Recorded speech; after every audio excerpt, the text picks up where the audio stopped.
تو اس کے بعد آپ نے اشارہ کیا حضرت مسیح علیہ السلام کی طرف، تو انہوں نے کہا کہ یہ بچہ کہ جو کل پنگھوڑے میں تھا، یعنی یہاں پر جو الفاظ ہیں وہ ہیں من کان فی المہد صبیہ، کہ جو تھا پنگھوڑے میں بطور بچے کے، تو کیا ہم اس سے بات کریں، کیسے ہم اس سے کلام کریں؟ یعنی مطلب یہ ہے کہ یہ ہماری ہی گود میں بڑا ہوا یہ چھوٹا سا بچہ تھا، آج یہ ہم سے بات کر رہا ہے۔ تو یہاں پر حضرت مسیح علیہ السلام نے پھر اپنا اعلان فرمایا انی عبداللہ، کہ بے شک میں اللہ کا بندہ ہوں۔ یعنی آپ نے اپنی پیدائش کی جو ایک معجزانہ ہے اس کا جواب دے دیا کہ میں خدا نہیں ہوں، میں نہ خدا کا بیٹا ہوں، بلکہ میں اللہ کا ایک بندہ ہوں۔ اور پھر اس کے بعد جو ہم نے ایک دن پہلے ان آیات کا مطالعہ کیا اور ان کا ترجمہ میں نے پیش کیا تھا، اس میں پھر یہی باتیں بیان کی گئی کہ حضرت مسیح علیہ السلام نے کہا کہ بھئی مجھے اللہ تعالیٰ نے کتاب دی ہے، مجھے نبی بنایا ہے، مجھے اللہ تعالیٰ نے برکت والا بنایا ہے، اور مجھے نماز اور زکوٰۃ کی تلقین اور حکم اللہ تعالیٰ نے دیا کہ جب تک میں زندہ رہوں ان کی میں پابندی کرتا رہوں، اور مجھے اس بات کا بھی حکم ہے اور میں اپنی والدہ کے ساتھ بھی حسن سلوک سے پیش آنے والا ہوں، مجھے میرے رب نے جبار نہیں بنایا، شقی نہیں بنایا، اور پھر سلامتی بھی آپ نے اپنے اوپر بھیجی۔ اب یہ جو آیات ہیں یہ گویا کہ حضرت مسیح علیہ السلام جب جوان تھے آپ نے ان کے سامنے نبوت کا اعلان اور اپنے ان صفات اور خوبیوں کا ذکر کیا کہ جو اللہ سبحانہ و تعالیٰ نے آپ کو نوازا تھا۔ تو گویا کہ دو نقطۂ نظر ہمارے سامنے آ جاتے، ایک تو یہ ہے کہ حضرت مسیح علیہ السلام کی ولادت کے بعد ہی والدہ لے کر آپ کو اپنی قوم کے پاس آئی تھی اور آپ نے پنگھوڑے میں گفتگو فرمائی تھی۔ ایک نقطہ نظر یہ ہے کہ یہ در حقیقت حضرت مسیح علیہ السلام کی جوانی کا واقعہ ہے کہ جن میں بہت سے سال بیت چکے تھے، پھر جب قوم کے پاس آئے تو قوم چونکہ اپنے وقت کے نبی اور رسول کا احترام نہیں کرتی، ان پر الزام اور تہمت لگاتی ہے اور ان کا تمسخر اڑاتی ہے، تو وہ ایک انداز یہاں پر ان کا نظر آتا ہے۔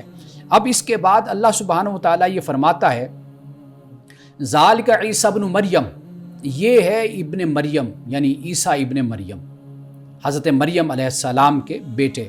اگر آپ کے والد ہوتے تو پھر والد کی کنیت کو یا والد کے نام کو استعمال کیا جاتا ہے نا۔ پورے قرآن میں آپ دیکھ لیجئے کہ حضرت مریم کے بیٹے یعنی ابن مریم ہی کہہ کر حضرت مسیح علیہ السلام کو پکارا اور بلایا گیا۔ اس کے بعد فرمایا قول الحق الذی فی یمترون، سچی بات جس میں تم لوگ جھگڑ رہے ہو، وہ کیا ہے؟ وہ یہ ہے کہ حضرت مسیح علیہ السلام کی پیدائش بھی معجزانہ ہے، اور پھر یہ ہے کہ اللہ تعالیٰ کے یہ بیٹے نہیں ہیں، یہ خدا نہیں ہیں، بلکہ یہ کیا ہے؟ یہ اللہ تعالیٰ کے بندے ہیں۔ ما کان للہ ان یتخذ من ولد، اللہ کی شان یہ نہیں کہ وہ کوئی اولاد بنائے، اللہ کا کوئی بیٹا نہیں ہے، سبحانہ اس کی ذات پاک ہے، اذا قضا امرا فانما یقول له کن فیکون، جب وہ کسی کام کا فیصلہ کرتا ہے تو وہ کہتا ہے ہو جا تو وہ ہو جاتا ہے۔ یعنی یہاں پر ہو جا سے مراد یہ ہے کہ جب اللہ تعالیٰ نے امر یعنی فیصلہ کر دیا، اب اس کے بعد اس چیز کا مرحلہ شروع ہو جاتا ہے، اس کا پروسیجر شروع ہو جاتا ہے، پھر اس پروسیجر کی تکمیل کے بعد پھر اس کی تخلیق ہو جاتی ہے، اس کو وجود مل جاتا ہے۔ اب اس کے بعد فرمایا وَإِنَّ اللَّهَ رَبِّي وَرَبُّكُمْ فَاعْبُدُوهُ، اور بے شک اللہ میرا رب ہے اور تمہارا رب ہے، تو اسی کی عبادت کرو، ھذا صراط مستقیم، یہ سیدھی راہ ہے۔ فاختلف الاحزاب من بینہم، اور پھر ان کے فرقوں نے باہم اختلاف کیا۔ یہ بھی قرآن پاک بیان کرتا ہے کہ یہ جو اختلاف کرتے ہیں جنہیں کتاب دی گئی، جبکہ ان کے بعد خدا کی طرف سے آیات بینات، خدا کی طرف سے علم آ گیا، لیکن کیوں کرتے ہیں؟ بغیم بینہم، بغی سے مراد یہ ہے کہ ریاست کے لیے، حکومت کے لیے، غلبے کے لیے آپس میں ایک دوسرے سے حسد کرتے ہیں، ایک دوسرے کی دشمنی اختیار کر لیتے ہیں، ایک دوسرے سے عداوت کرتے ہیں۔ تو یہاں پر اسی بات کو بیان فرمایا کہ فویل للذین کفروا من مشہد یوم عظیم، کہ ہلاکت ہے ان لوگوں کے لیے کہ جنہوں نے انکار کیا، یعنی انکار کرنے والوں کے لیے ایک جو بڑا دن آنے والا ہے نا، اس کے حوالے سے خرابی اور ان کے لیے ہلاکت ہے۔ ناظرین اکرام، یہاں پہ ایک اور اہم بات میں بیان کرتا چلوں کہ جو آغاز میں بیان نہیں کر سکا، وہ یہ کہ حضرت مریم کو اخت ہارون کہا، یا اخت ہارون، اے ہارون کی بہن۔ اب سوال یہ پیدا ہوتا ہے کہ ہارون کون تھے؟ ایک تو حضرت موسیٰ علیہ السلام کے بھائی ہیں، یہ بھی ایک رواج تھا کہ جو بڑے بزرگ ہوتے ہیں ان کے نام پر بھی نسبت کو بیان کر دیا جاتا ہے، یعنی ہارون کی بہن، ہارون کا بھائی، یہ ایک عام رواج تھا۔ جیسے عرب میں اخو العرب کہہ دیا جاتا ہے، عرب کا بھائی، تو یا کسی اور نسبت سے بلایا جاتا ہے، ایک تو یہ بھی ممکن ہے، یا اس طرح یہ بھی ہو سکتا ہے کہ حضرت مریم کے بھائی کا نام ہارون ہو، اور جس طرح حضرت مریم کے والد کا نام عمران ہے، اور اسی طریقے سے آپ کے جو بھائی ہیں ان کا نام ہارون ہو، اس لیے کہ عمران بھی حضرت موسیٰ کے والد کا نام بھی تھا، تو یہاں پر حضرت مریم کے والد کا نام بھی عمران ہے۔ اسی طرح ہارون بھی استعمال کیا جا سکتا ہے کہ حضرت مریم کے بھائی ہوں جن کا نام ہارون ہو، یہ دونوں یعنی دونوں کا امکان ہو سکتا ہے۔ تو اس لیے قوم والوں نے یا اخت ہارون حضرت مریم سے کہا کہ اے ہارون کی بہن۔ تو انشاءاللہ تعالیٰ کل ہم شروع کریں گے آیت نمبر 38 سے۔ ناظرین کرام، یہاں وقت ہوا چاہتا ہے ایک بریک کا، ہمارے ساتھ رہیے گا۔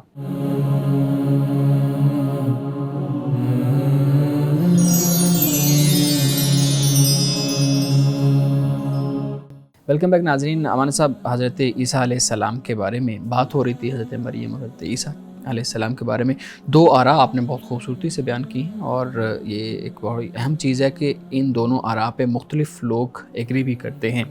اچھا امان صاحب، سوال بنیادی طور پہ یہ ہے کہ روح القدس کا اس میں ذکر بھی آیا ہے، تو آپ بیان کیجئے گا کہ روح القدس کیا ہے؟ ہمارے ہاں مختلف آراء ملتے ہیں، آپ بتائیے گا۔ دیکھیے، قرآن مجید کی روشنی میں جب ہم دیکھتے ہیں تو حضرت مسیح علیہ السلام کا جہاں پہ ذکر آیا تو وہاں پہ وَأَيَّدْنَاهُ بِرُوحِ الْقُدُسِ کے الفاظ ہیں۔ قدس کے ذریعے، روح القدس کے ذریعے سے اللہ تعالیٰ نے آپ کی تائید کی، مدد کی آپ کی۔ اب اس سے مراد حضرت جبریل علیہ السلام لیے جاتے ہیں، کیونکہ ہر نبی کی اگر ہم تاریخ کو پڑھتے ہیں دیکھتے ہیں تو ان کی قوم نے جو وحی اترتی تھی، جو کلام اترتا تھا، جو اللہ کی طرف سے ہدایت دی جاتی تھی، اس کو کسی جادوگر کی طرف منسوب کر دیتے تھے۔ حضرت مسیح علیہ السلام کے حوالے سے بھی یہی کہا گیا کہ بھئی آپ جادوگر ہے جو آپ کو سکھاتا ہے۔ تو اس کی در حقیقت تردید کر کے، اس کی مذمت کر کے اللہ سبحانہ وتعالیٰ نے یہ بیان کیا کہ کوئی جادوگر نہیں ہے، نہ کوئی جادو ہے، یہ روح القدس ہیں، یعنی جبریل ہیں کہ جو آتے ہیں اور جو حضرت مسیح علیہ السلام کی تائید کرتے ہیں۔ بالکل صحیح ہے۔ ہمارے صاحب، ایک حدیث مبارکہ جیسے آپ نے ابھی قرآن پاک کی وہ اس آیت سے استدلال کیا کہ یہ واقعہ جو حضرت عیسیٰ علیہ السلام کے کلام کرنے کا ہے، یہ اس میں دو رائے ہیں، بچپن میں بھی ہے اور جوانی میں جب آپ اپنی قوم کے ساتھ مخاطب ہوئے جو ہے نا وہ بات کی۔ اسی سے متعلق ایک حدیث مبارکہ ہے کہ رسول اللہ صلی اللہ علیہ وآلہ وسلم نے فرمایا کہ بنی اسرائیل کے 3 بچوں نے بچپن میں کلام کیا ہے۔ اب اس میں ایک نام حضرت عیسیٰ علیہ السلام کا ہے، تو اب جو پہلی رائے ہے جو آپ نے بیان کی، اس کو تو اس حدیث سے بھی تائید مل رہی ہے، آپ کیا کہیں گے؟ دیکھیے، علماء کے ہاں جو دیکھنے کا انداز ہے وہ مختلف ہے ایک واقعے کو، یعنی مثال کے طور پر حضرت یوسف علیہ السلام پر جب تہمت لگائی گئی، زلیخا نے لگائی، تو وہاں پر بھی ایک شخص موجود تھا یا جس نے اس بات کی گواہی دی، گواہی کہہ لیں، لیکن قرآن مجید کو جب ہم پڑھتے ہیں تو ہمیں اس سے یہ اس کے جسے ہم کہتے ہیں ریفرنس ٹو دا کانٹیکسٹ سے، سیاق و سباق سے جو ہمیں معلوم ہوتا ہے وہ یہ ہوتا ہے کہ یہ ایسی ہے کہ جیسے کوئی مسئلہ پیدا ہوا، شور شرابہ ہوا، تو وہاں پر پھر کوئی ایک دانا شخص موجود ہے تو وہ کہتا ہے کہ بھئی آپ اس مسئلے کو یوں دیکھیں، اس کا جائزہ لیں، اگر اس طرح ہو جائے تو پھر فلاں فریق سچا ہے، اگر اس طرح ہو جائے تو پھر فلاں فریق سچا ہوگا۔ تو قرآن مجید کا بھی ایک سیاق و سباق ہوتا ہے، اس سے بات سمجھ آتی ہے۔ جہاں تک جو روایت کا تعلق ہے، اسی کی بنیاد پر ہی ہمارے ہاں جو مفسرین کرام نے ایک رائے قائم کی ہے کہ بھئی حضرت مسیح علیہ السلام کا جو بولنا ہے وہ بچپن میں ہی آپ کا کلام کرنا تھا پنگوڑے میں، اسی حدیث ہی کی بنیاد پر۔ اور جو دوسرا نقطہ نظر رکھتے ہیں وہ پھر اس حدیث پر کلام کرتے ہیں کہ یہ خبر واحد ہے، یا یہ ہے کہ اس کی سند کا جو معاملہ ہے اس پر بھی وہ گفتگو کرتے ہیں، جس کی بنیاد پر پھر وہ یہ کہتے ہیں کہ قرآن خود اپنی بات کو بھی بیان کر رہا ہوتا ہے۔ تو آپ قرآن کی جو تفسیر ہے پھر وہ اگر قرآن سے آپ کرتے ہیں تو اس سے یہ بات ہمیں سمجھ آتی ہے کہ یہ جو واقعہ ہے یہ اس طرح بھی رونما ہو سکتا ہے۔ بالکل صحیح۔ مولانا صاحب، ایک سوال کا مختصر میں جواب چاہوں گا، آپ دیجیے گا۔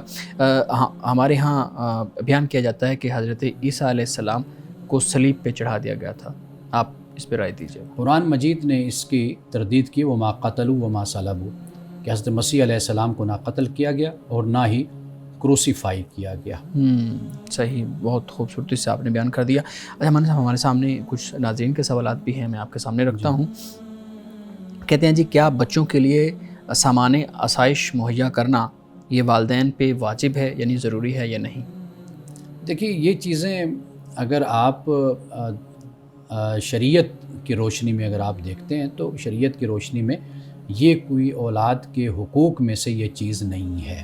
ٹھیک، یعنی بنیاد کیا ہے جو والدین کی ذمہ داری ہوتی ہے وہ یہ ہوتی ہے کہ اچھی تربیت دینا اور ایک اچھا شہری بنانا، اور پھر یہ ذمہ داری ہوتی ہے کہ جو اولاد کا کھانا پینا ہے وہ والدین کی ذمہ داری ہوتی ہے۔ باقی جو آسائشوں کا معاملہ ہوتا ہے اس کا تعلق پھر والد کے یعنی والدین کے حالات پر پھر اس کا انحصار ہوتا ہے کہ اگر حالات اچھے ہیں تو پھر اولاد کو سہولت دی جاتی ہے، اگر حالات اچھے نہیں ہیں تو لیکن کم از کم والدین کی یہ ذمہ داری ضروری ہے کہ جو ان کا کھانا پینا اور مناسب تعلیم یہ وہ ضرور ادا کریں۔ جی شارق آپ کو سوال کرنا چاہ رہے تھے۔ میں یہ جاننا چاہوں گا کہ جن والدین کو لگتا ہے کہ وہ اپنے بچوں کو آسائش کی زندگی فراہم نہیں کر سکتے، کیا ان کو بچوں کی پیدائش کی جانب جانا چاہیے؟ اچھا، پہلی بات تو یہ ہے کہ آسائش اور ضروریات زندگی ان دونوں میں فرق ہے۔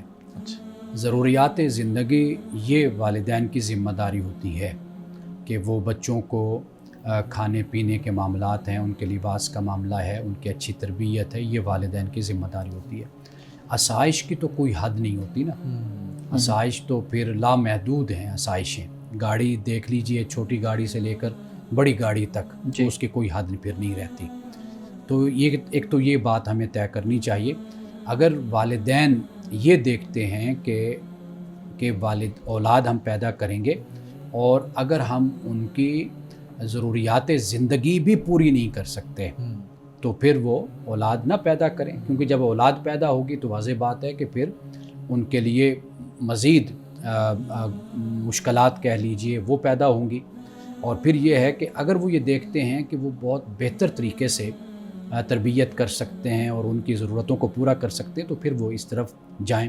لیکن ہمارے ہاں ایک اور چیز ہے نا کہ بچے پیدا بھی کر لیتے ہیں اور پھر تعداد میں کثرت اولاد کا معاملہ ہو جاتا ہے۔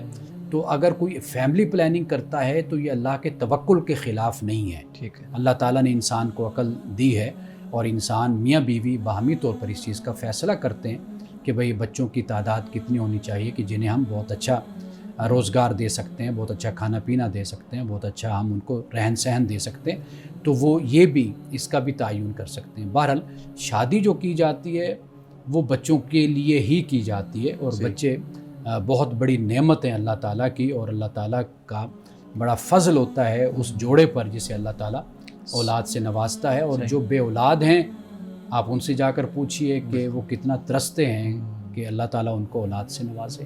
جی اچھا ہمارے صاحب دوسرا سوال ہمارے ناظرین کا، وہ کہتے ہیں جی موبائل کے اندر قرآن پاک کھول کر پڑھ لینا یا سن لینا، یعنی تلاوت سن لینا، اس سے ثواب کے اندر کوئی کمی ہوتی ہے؟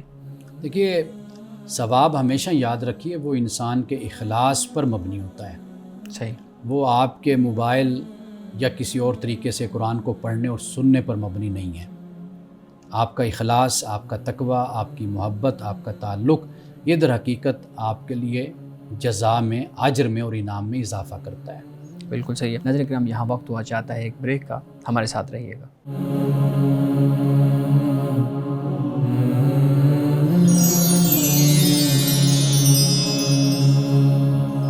ویلکم بیک ناظرین۔ امان صاحب اگلا سوال ہمارے ناظرین کی طرف سے، سوال یہ ہے کہ نماز کے دوران اگر عورت کے بال نظر آ جائیں یا جسم کا کوئی حصہ جس سے کپڑا ہٹ جائے تو کیا نماز ٹوٹ جاتی ہے اور نماز دہرانا ضروری ہے یا نہیں؟ دیکھیے ہمارے فقہا نے اس معاملے میں کافی سختی برتی ہے، لیکن میں صرف اتنا عرض کروں گا کہ اچھے طریقے سے لباس، کپڑے، دوپٹہ جو بھی لے سکتی ہے خاتون لے، اور اس میں اپنی نماز کا اہتمام کرے۔ ٹھیک، بہت شکریہ۔ اچھا ایک اگلا سوال یہ ہے کہ بغیر وجہ کے کرسی پہ بیٹھ کے یا زمین پہ بیٹھ کے نماز ادا کی جا سکتی ہے یا نہیں؟ دیکھیے بے وجہ تو نہیں ادا کی جا سکتی۔ اصل چیز یہ ہے کہ آپ، قرآن کہتے ہیں لا نکلف نفسا الا وسعها، اللہ پاک فرماتا ہے کہ ہم کسی کو اس کی وسعت سے بڑھ کر تکلیف نہیں دیتے. تو اس لیے لہٰذا آپ میں ہم سب مکلف ہیں. اگر ہم صحت مند ہیں, کھڑے ہو کر پڑھ سکتے ہیں تو کھڑے ہو کر پڑھیں, اور اگر ہم کھڑے ہو کر نہیں پڑھ سکتے تو پھر جو بھی صورتحال ہمارے لیے سوٹیبل ہے اس کے مطابق پھر نماز کو ادا کریں. اچھا, یہ بھی خود ہی ڈیسائیڈ کرنا ہوتا ہے کہ آپ تھکیں یا نہیں تھکیں, یا آپ کر سکتے ہیں یا نہیں کر سکتے؟ یہ آپ کا اور آپ کے خدا کا معاملہ ہے کہ آپ کیا اس وقت کس کنڈیشن میں ہیں, اس کے مطابق آپ فیصلہ کریں. بعض اوقات انسان تھکا ہوتا ہے تو وہ کہتا ہے چلیں 2 رکھتے میں نے کھڑے ہو کے پڑھ لیں, 2 بیٹھ کے پڑھ لیتی.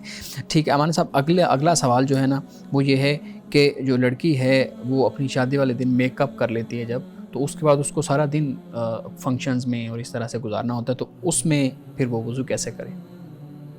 دیکھیے, وضو کر کے میک اپ کیا جا سکتا ہے. جن لوگوں نے نماز پڑھنی ہوتی ہے نا, ٹھیک ہے, ان کے لیے کوئی بہانہ اور کوئی عذر نہیں ہوتا. صحیح, وہ کوئی نہ کوئی اس مسئلے کا حل نکال لیتے ہیں.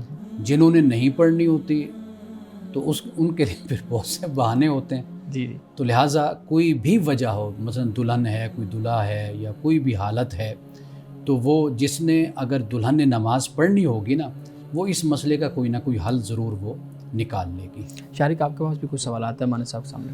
ہم اکثر اپنے بڑوں سے سنتے ہیں کہ ہمیں زندگی میں مثبت رہنا چاہیے, اس کا کیا مطلب ہے؟ دیکھیے, اب تو اگر ہم سائیکالوجی کو پڑھتے ہیں جی, اور سائنس کو ہم پڑھتے ہیں اس حوالے سے, تو اب تو وہاں پر بھی ہمیں بہت کام نظر آتا ہے. یعنی لوگوں کے لیکچرز بھی ہیں اس پر کہ پازیٹیوٹی کیا ہے, کیسے پازیٹیو رہنا چاہیے, لوگ نیگیٹیو کیسے ہوتے ہیں. ایک تو یہ بات اب پرانی نہیں رہی کہ بھئی بڑے یہ کہتے ہیں. اب تو آپ اگر دیکھیں تو آپ کو بڑے بڑے اسکالرز, موٹیویشنل اسپیکرز اور ان شعبوں سے تعلق رکھنے والے لوگ, اب وہ ہر مقام پر ان کے لیکچرز میں یہ چیز بڑی کثرت کے ساتھ بیان کی جاتی ہے. اس کی ایک وجہ تو یہ کہ معاشرے میں نیگیٹیوٹی زیادہ پھیلتی چلی جا رہی ہے. نوجوان خاص طور پر نفسیاتی مسائل کا شکار ہوتے چلے جا رہے ہیں. تو اس وجہ سے اس کو کاؤنٹر کرنے کے لیے یا اس کی ریمیڈی کے لیے, اس کے علاج کے لیے اب اس طرح کے لیکچرز اور اس طرح کی تھراپی اور اس طرح کے طریقہ کار موجود ہیں ہمارے معاشرے میں. ایک بات. دوسری بات یہ ہے کہ جب بڑا چھوٹے میں یا استاد شاگرد میں جب یہ دیکھتا ہے کہ اس کی گفتگو میں نیگیٹیوٹی زیادہ ہے, یعنی آپ یوں سمجھ لیجئے کہ جسے ہم بدگمانی کہتے ہیں, کہ یہ دوسروں کے بارے میں زیادہ بدگمان ہوتا ہے, تو وہاں پر پھر بڑے یہی کہتے ہیں کہ آپ پازیٹیو آپ ہو جائیے. یا پھر یہ ہوتا ہے کہ 2 چیزیں ہیں جو لوگوں میں موجود نظر آتی ہیں. ایک ہے بہت زیادہ اپنی شخصیت کا بیان, اس کا اظہار. دوسری چیز یہ ہوتی ہے کہ دوسروں کو ہمیشہ انڈر ایسٹیمیٹ کرنا, انسلٹ کے انداز میں ان کے بارے میں کومنٹس پاس کرنا. یہ جو ایٹیچیوڈ ہوتا ہے, تو اس پر پھر ہمیشہ اسی بات کی تلقین کی جاتی ہے کہ آپ اپنے آپ کو پازیٹیو رکھیں. پازیٹیو سے مراد یہ ہوتا ہے کہ ہم ایک حدیث پڑھ رہے تھے 2-4 دن پہلے اپنے پروگرام میں, اس میں کہا کہ رسول اللہ صلی اللہ علیہ وسلم نے فرمایا کہ اکثر جو یہ ظن ہوتے ہیں نا, گمان, یہ جھوٹے ہوتے ہیں. اگر آپ اس کی تحقیق کریں گے تو آپ کو معلوم ہوگا کہ اکثر طور پر بدگمانی یا جو گمان ہوتا ہے وہ غلط ثابت ہوتا ہے. تو لہٰذا کبھی بھی اپنی شخصیت کو اس طرح ڈیمیج نہیں کرنا چاہیے کہ وہ باتیں کہ جو ظن اور گمان اور اسپیکولیشن کے گرد گھومتی رہتی ہیں اندازوں میں, اس پر انسان کبھی بھی اپنی سوچ کو اور اپنی فکر کو اور اپنی شخصیت کو کبھی برباد نہ کرے اور اس پر کبھی کھڑا نہ کرے اپنے آپ کو. لیکن کچھ صورتوں میں تو ہمیں احتیاط بھی برتنی چاہیے اور محتاط ہونا پڑتا ہے. کیا ایسی صورتوں میں فکر مند نہ ہونا اور مثبت ہونا ٹھیک ہے؟ یعنی وہ اگر آپ کیس کون سی صورت, کیس ٹو کیس ویری کرتا ہے معاملہ, تو اگر آپ کوئی ایسی صورت سامنے رکھیں گے تو پھر ہم اس پر بات کر سکتے ہیں. امان صاحب, آپ آج کل تو اس پہ بہت زیادہ جو ہے نا وہ ذرائع بھی ہیں ہمارے سائیکالوجسٹ جو ہے نا, وہ میڈیٹیشن کا ذریعہ ہے, باقی دوسری طرح سے چیزیں ہیں, تو اس کے ذریعے بھی یہ پریکٹس کروائی جاتی ہے کہ مثبت رہا جائے اور یہ چیزیں ہو سکیں. پچھلے دنوں مجھے یاد ہے کہ جب ہم ادارہ فکر جدید میں پروگرام کر رہے تھے تو اس میں بھی ہم نے پوری اس طرح کا ایک سیشن کیا تھا. اچھا, میرا اگلا سوال یہ کہ اسلام میں چوری کی سزا ہاتھ کاٹنا ہی کیوں ہے؟ یعنی کہ ہم نے اپنے بچپن میں سنا ہے کہ چوری کی سزا ہاتھ کاٹنا ہے اسلام میں, اور پہلے بھی اسلام کے قرآن مجید میں اس کو بیان کیا گیا ہے. قرآن مجید کا جو اسلوب ہے نا, وہ ہے السارق والسارقۃ. پہلے چور اور چورنی اس کا ذکر آیا, پہلے ان دونوں جینڈر کا ذکر آیا. یہ جو اسلوب ہے قرآن مجید کا، اس سے معلوم ہوتا ہے کہ یہ وہ شخص ہے کہ جو چوری سے باز نہیں آتا. جی یعنی واضح بات ہے کہ جب وہ چوری کرے گا تو اگر کوئی ایسی صورت بنے گی تو وہ اس گھر والے کو قتل بھی کر سکتا ہے، مار بھی سکتا ہے. یہ وہ چوری نہیں ہے کہ جیسے کبھی کسی نے کوئی پین اٹھا لیا اچھا یا 2 پیسے لے لیے یا کوئی چیز لے لی تو کبھی کبھار یہ ایک مختلف رویہ ہوتا ہے. قرآن پاک نے باقاعدہ جو بیان کیا یہ ایک بڑا سنگین جرم بن جاتا ہے، یعنی عادی مجرم سنگین جرم بن جاتا ہے کہ اگر ایسا اقدام نہ کیا جائے، بلکہ اس اقدام سے پہلے وہ لوگوں کو بہت زیادہ مالی اور جانی نقصان پہنچا چکا ہوتا ہے کہ جس کے بعد قرآن پاک نے یہ بیان کیا کہ ایسے لوگوں کے ہاتھ کاٹے جائیں تاکہ یہ لوگوں کے لیے، دوسروں کے لیے عبرت بنے، پھر یہ اقدام نہ کریں. جی اچھا، میں کہیں پڑھ رہا تھا کہ لڑکیوں کو ہاسٹل میں اکیلے رہنے کی اجازت نہیں ملنی چاہیے کیونکہ اللہ نے تو بنا محرم کے خواتین کو حج کرنے کی اجازت نہیں دی. کیا اس بات کو درست مانا جانا چاہیے؟ دیکھیے 2 چیزیں بالکل جدا ہیں، ہاسٹل میں رہنا یا حج کے لیے جانا. ہاسٹل کا جو معاملہ ہے وہ چونکہ ہمارے معاشرے میں کچھ ایسے واقعات گزشتہ دنوں میں رونما ہوئے تو جس بنیاد پر پھر کچھ والدین بھی پریشان ہو گئے، حساس ہوئے اس مسئلے میں کہ بھئی ایسے واقعات رونما ہو رہے ہیں، یا رونما نہیں بھی ہوتے لیکن بچیوں کی جو کریکٹر اسیسینیشن شروع کر دی جاتی ہے، یا اپنی جماعت اپنے گروہ کو سپورٹ کرنے کے لیے جس طرح کی باتیں، جو بچی نہیں بھی اس میں وکٹم ہے اس کا بھی نام لے لیا جاتا ہے اور پھر اس پر ویڈیوز بنائی جاتی ہیں اور بدنامی ہوتی ہے. اس چیز نے والدین کو پریشان کیا ہے. باقی جو ہاسٹل ہوتے ہیں تعلیم کے لیے ہوتے ہیں، اگر ان کی صحیح نگرانی کی جائے، حفاظت کی جائے اور صحیح ماحول مہیا کیا جائے تو اس میں پھر کوئی حرج نہیں ہے. لیکن جہاں تک حج کی آپ نے بات کی، دیکھیے حج کا معاملہ صرف اتنی سی بات ہے کہ اگر عورت کی عزت، اس کی جان، اس کا مال اگر محفوظ ہے تو وہ حج پہ جا سکتی. حضرت امام شافعی نے یہ فرمایا کہ بھئی جب ایک گروہ، ایک جماعت حج پہ جاتی ہے تو اس جماعت اور اس گروہ میں شامل ہو کر ایک خاتون بھی حج پہ جا سکتی ہے. ہمارے ہاں جو ادویات استعمال کی جاتی ہیں صحت کے نقطۂ نظر سے، وہ نشہ آور بھی ہوتی ہیں، ان میں نشہ تھوڑا سا موجود ہوتا ہے. تو کیا ایسی ادویات کا استعمال صحت کے نقطۂ نظر سے جائز ہے؟ دیکھیے جہاں پر صحت کا معاملہ ہے تو جزوی طور پر میڈیسن میں الکوہل کو ڈالا جاتا ہے تو اس کے تو جواز کی صورت بنتی ہے. لیکن صرف نشے کے لیے میڈیسن کو بنانا، تیار کرنا، تو اس کی بہرحال ممانعت ہے، حرام ہے کہ یہ نہیں ہو سکتا ایسے. ناظرین کرام، یہاں وقت ہوا چاہتا ہے ایک بریک کا، ہمارے ساتھ رہیے گا.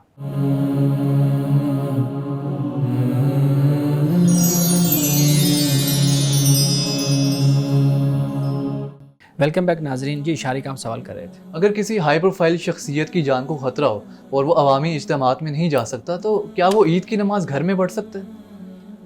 دیکھیے عید کی نماز کی جو فضیلت ہے وہ تو یہی ہے کہ کھلے میدان میں مل کر سارے عید کی نماز ادا کریں. جی. یا جیسے ہمارے ہاں جامع مسجد ہوتی ہے، بادشاہی مسجد ہے، جیسے مسجد وزیر خان ہے، بڑی مساجد ہیں، ان کی فضیلت جو ہے مساجد کی، جامع مسجد کی، وہ اسی حوالے سے ہے کہ تمام وہاں پر اکثریت مسلمانوں کی وہاں پر جمع ہوتی ہے، عید کی نماز پڑھتے ہیں، ایک دوسرے سے گلے ملتے ہیں، سلام دعا ہوتی ہے، مصافحہ کرتے ہیں. تو یہ ایک بڑا اجتماع اس مقصد کے لیے ہوتا ہے. لیکن جہاں تک ایک سنت کی ادائیگی ہے، وہ اگر آپ اس طریقے سے اس کا اہتمام کرتے ہیں کہ مثال کے طور پر ایک شخصیت ہے، اس کی جان کو خطرہ اور اس کی وجہ سے کئی اور لوگوں کی جانوں کو بھی خطرہ ہو سکتا ہے، تو پھر بے شک وہ کسی محفوظ جگہ پر جو بھی ہو وہاں پر عید کی نماز پڑھ سکتے ہیں. امان صاحب، میں یہاں پہ ایک چیز آپ سے پوچھنا چاہوں گا. ہمارے ہاں اجتماعات کی جیسے ابھی آپ نے بات کی، تو عید کا اجتماع ہوتا ہے، جمعہ کا اجتماع ہوتا ہے، محافل ہوتی ہیں، دروس ہوتے ہیں. ہمارے ہاں جو موضوعات ہیں وہ اور طرح کے ہوتے ہیں، ان کا عام لوگوں کی زندگی سے کوئی جو ہے نا بہت زیادہ لنک نہیں بن رہا ہوتا. آپ کیا سجیسٹ کریں گے کہ آج کے دور میں کن موضوعات پر ان اجتماعات کے اندر بات ہونی چاہیے اور اس اکٹھ سے اس مجموعے سے فائدہ اٹھانا چاہیے؟ دیکھیے جو موضوعات ہوتے ہیں نا، وہ ہمیشہ آپ اپنے حالات کے مطابق، کرنٹ جو سچویشن ہوتی ہے اس کے مطابق آپ لیتے ہیں. بالکل صحیح. یعنی مثال کے طور پر اگر آپ جمعہ کے موضوعات اور عیدین کے اگر موضوعات یہ ہوں کہ جو جدید ٹیکنالوجی ہے اس کا استعمال کیسے کیا جانا چاہیے. اب اے آئی کا دور آ رہا ہے تو اے آئی کے دور میں اس کا استعمال کیسا ہو اور پازیٹیو